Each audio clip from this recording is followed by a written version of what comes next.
여러분 안녕하십니까? 문화, 심리, 사회, 연애 현상을 알려드리는 상담 심리학 박사 권영찬 소장입니다. 자, 이번 시간에는 우리 서울구치소에 있는 우리 김호중 씨에 대한 소식입니다. 김호중 씨, 이제 하다 식단까지 건드리는데요. 서울구치소 식단이 더 좋다고요? 웃기는 소리 하지 마시기 바랍니다. 그리고 서울구치소 식단, 대한민국의 모든 구치소는요, 전문 요리를 하시는 분이 만드는 게 아닙니다. 기결수들이 만드는 겁니다. 그래서 굉장히 맛이 없습니다. 물론 먹을 만은 합니다. 근데 옛말에 밥 먹을 때는 개도 안 건드린다고 했습니다. 그리고 밥을 제대로 안 주면요, 그 안에서 또 싸움이 일어날 확률도 많습니다. 여러분들 눈에는 식단이 좋아 보이겠지만서도요, 기결수들이 만든 음식이라서 그렇게 아주 썩 입에 맞는 식사는 아닙니다. 이제는 할 게 없다 보니까 이런 내용까지 유수가 되는데 참 안타깝습니다. 그리고 오늘 제가 서울구치소에 전화를 직접 걸었습니다. 먼저 현장에 와서 서울구치소 와서 지인 등록을 하면은 편지나 영치금은 보낼 수 있다고 합니다. 면접은 호중 씨가 면접을 거부하면은 만나볼 수는 없습니다. 그래서 제가 그 과정을 녹취를 했는데요. 전화 받는 분의 목소리를 제가 변조해서 들려드릴 테니까 혹시 아리스 분들 중에서 편지를 쓰고 싶은 분들, 영치금을 보내고 싶은 분들은 현장, 즉 서울구치소 가서 지인 등록을 하면 된다고 합니다. 제가 오늘은 통화를 했고 내일 오전쯤에 서울구치소에 방문해서 지인 등록을 할 예정입니다. 제가 내일 다시 소식 전해드리겠습니다. 그리고 식단에 대해서 잠깐 말씀드리는데요. 불고기에 춘천 닭갈비, 김호중 구치소 식단 화제. 여러분들이 보시면 알겠는데 보통 일식 3찬이나 일식 4찬 정도가 됩니다. 근데 평균 일식 3찬입니다. 음주뺑소니 혐의로 구속된 김호중 씨가 서울구치소로 이감된 가운데 이 구치소의 식단이 주목받고 있다고 합니다. 3일 서울구치소가 게재한 2024년 6월 수용자 부식물 차림표에 따르면 이 구치소의 식사는 아침, 점심, 저녁 세 번째 제공이 됩니다. 이 외에도 간식을 먹습니다. 그 안에서는 주로 닭다리나 과자 같은 거, 음료수 같은 거를 먹을 수 있는데요. 면세로 살 수 있습니다. 그래서 작은 돈이면 아주 넉넉히 먹을 수 있는데 중요한 거는 기결수들이 만든 식사이기 때문에 그렇게 입에 맞지는 않을 겁니다. 그래서 중요한 거는 만약에 여기 있는 분들은 대부분 미결수가 많습니다. 물론 서울구치소에는 기결수도 있는데요. 미결수 분들은 아직 무죄냐 유죄냐 유무죄를 따집니다. 물론 구속이 됐다라는 건 대부분 거기서 60에서 70%는 때로는 80에서 90%는 유죄가 나옵니다. 그리고 만약에 먹는 게 부실하면요, 싸움이 날 수 있다라는 거 그거는 알고 계셔야 됩니다. 저 같은 경우에는요, 억울한 일 이후에 성동구치소나 서울구치소 여러 군데에서 제가 잠깐 사역을 했기 때문에 또 인성교육 프로그램을 진행했기 때문에 어느 정도는 알고 있는데요. 이곳에 있는 분들도 사람입니다. 그렇게 식단이 좋은 것 같으면 한번 들어가 보시기 바랍니다. 맛 없습니다.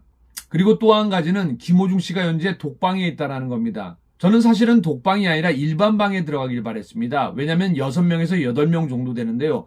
웬만한 방장 정도면요, 김호중 씨가 어떤 걸 잘했다, 어떤 걸 못했다, 잘못 대응했다라는 걸 다 알려줍니다. 그 안에서는 그런 게 시간 보내기로 모의 재판이 벌어지기 때문입니다. 그런데 1.5평 되는 공간에 혼자서 있습니다.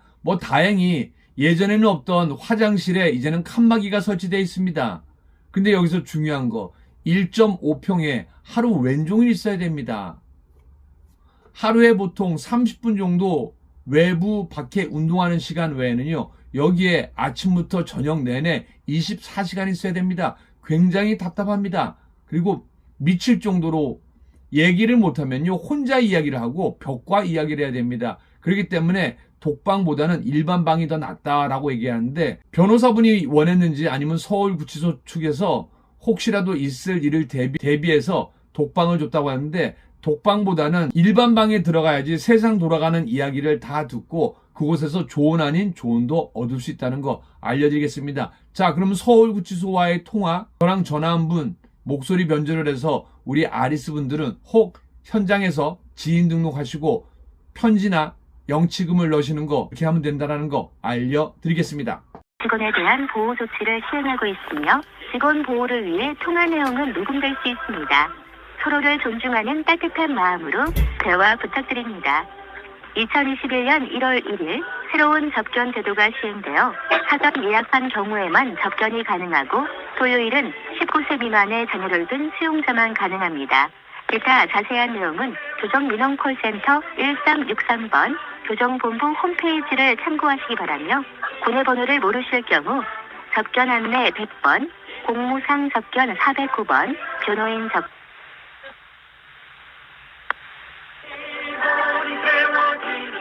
감사합니다.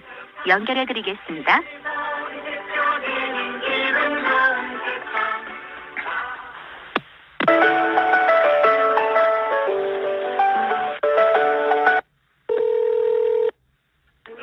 감사합니다. 서울구치소 민원실입니다. 네, 민원실이죠? 네. 네, 다름은 아니고요. 지금 거기 있는 사람 한 명을 면회 가려고 하는데 수임 번호를 몰라요. 네. 근데 예전 같은 경우는 몰라도 뭐 면회를 가거나 했었는데 그래서 이게 바뀐 것 같더라고요. 그래서 그게 좀 궁금해서 뭐 면회할 수 있는 아니면 편지를 넣거나 영치금을 넣을 수 있는 방법을 좀 알 수 없나 해서요. 네네. 사용자 번호를 뭘 아셔야 일단은 예약을 하든지 영치금 넣든지 다 가능하신 거거든요. 그러면은 그래서 지금 이제 지금 가수 김호중 씨가 들어가 있잖아요. 네. 근데 이제 제가 저기 한국 연예인 자살 예방협회에 일을 하고 있는 개그맨 권영찬이라고 하거든요. 아, 예, 안녕하세요. 그래서 제가 옛날 같은 경우에는 제가 이제 면회를 가서 뭐 면회가 안 되더라도 편지라도 쓰거나 아니면 영치금을 넣어줬는데 요즘은 바뀌어서 아예 수임 번호를 모르면은 영치금도 못 넣어준다고. 네, 맞아요. 이거는 이제 번호는 저희가 이제 안내가 전화 안내가 되는 부분이 아니라서 그걸 아시려면 이제 뭐 민원실 쪽으로 한번 방문을 하셔서 지인 등록이라는 절차를 밟으셔야 돼요. 꼭 서울구치소까지 아니더라도 가까운 구치소 교도소에서 좀 가능하시니까 방문하셔서 한번 그걸 하셔야 이 지인 등록이라는 게 제가 신청을 하면 김호중 씨가 컨펌을 해줘야 되는 걸 얘기하는 거죠? 아니요, 그거는 아니고요. 저희 쪽에 신분증 가지고 오셔서 여기 신청서 쓰시고 이제 하시면 저희가 등록을 이제 수용자의 지인으로 등록을 일단 저장하고 올려놓고 알려드릴 수가 있어요.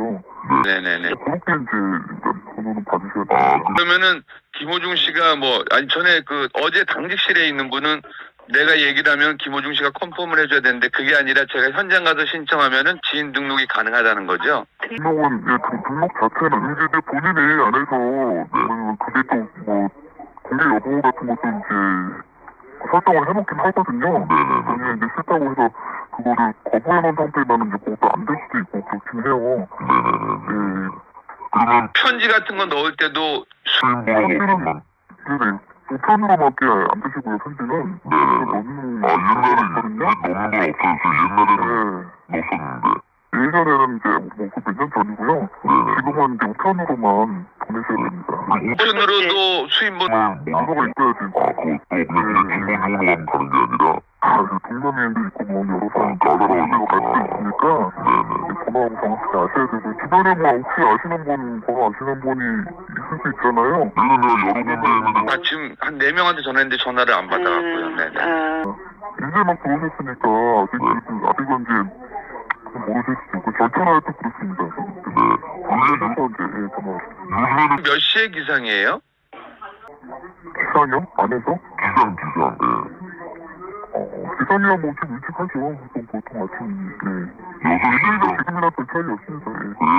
그렇죠. 예전에 제가 억울한 일 있을 때는 그때 7시 기상 9시 취침으로 알고 있었거든요. 7시요? 지금은 좀 더 일찍 하네요. 6시에? 그러면 저는 현장 가면 지인 등록은 가능하다는 거죠? 등록은 이제 선생님 여기 저희 쪽에 있다는 건 정확히 아시고 오시는 거잖아요. 알겠습니다. 가지고 오셔야 방문이 이제 들어오실 수 있습니다. 그건 알고 있습니다. 알겠습니다. 수고하세요.